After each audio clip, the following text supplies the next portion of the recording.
আসসালামুয়ালাইকুম welcome back to my channel Farhana's recipe. আপনাদের সঙ্গে আছি আমি ফারহানা। আশা করছি সবাই ভালো আছেন।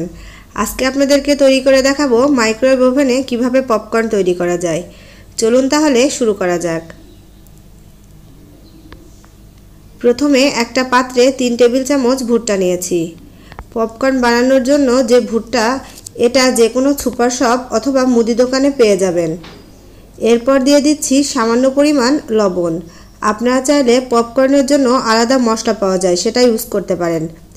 এরপর দিয়ে দিচ্ছি 2 চা চামচ রান্নার তেল। আপনারা চাইলে ঘি বা বাটার ইউজ করতে পারেন।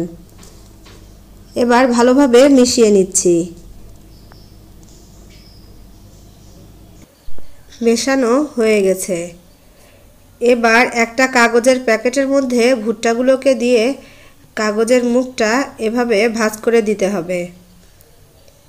এবার এটাকে মাইক্রোওয়েভ ওভেনে দিয়ে দিচ্ছি। যাদের আমার এই মাইক্রোওয়েভ ওভেনের মতো মাইক্রোওয়েভ ওভেন আছে, তারা চাইলে পপকর্ন অপশন দিয়ে পপকর্ন তৈরি করে নিতে পারবেন।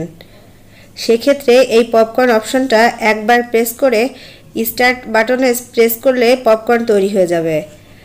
আমি আপনাদের ম্যানুয়ালি করে দেখাবো। আপনাদের ওভেনে সর্বোচ্চ পাওয়ারে 3 মিনিট টাইম সেট করে স্টার্ট করে দিলেই হয়ে যাবে। খুব সহজে এবং অল্প সময়ে তৈরি করা যায় পপকর্ন। ভুট্টা অলরেডি ফুটতে শুরু করেছে। 3 মিনিট পর মাইক্রোওয়েভ ওভেন থেকে বের করে নিয়ে এসে একটা পাত্রে ঢেলে নিচ্ছি।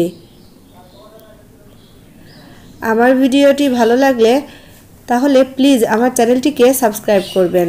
আর হ্যাঁ, আমার ভিডিও সম্পর্কে কোনো কিছু জানতে হলে অবশ্যই কমেন্ট করে জানাবেন। সবাইকে ধন্যবাদ আমার ভিডিওটি দেখার জন্য। ভালো থাকবেন, সুস্থ থাকবেন।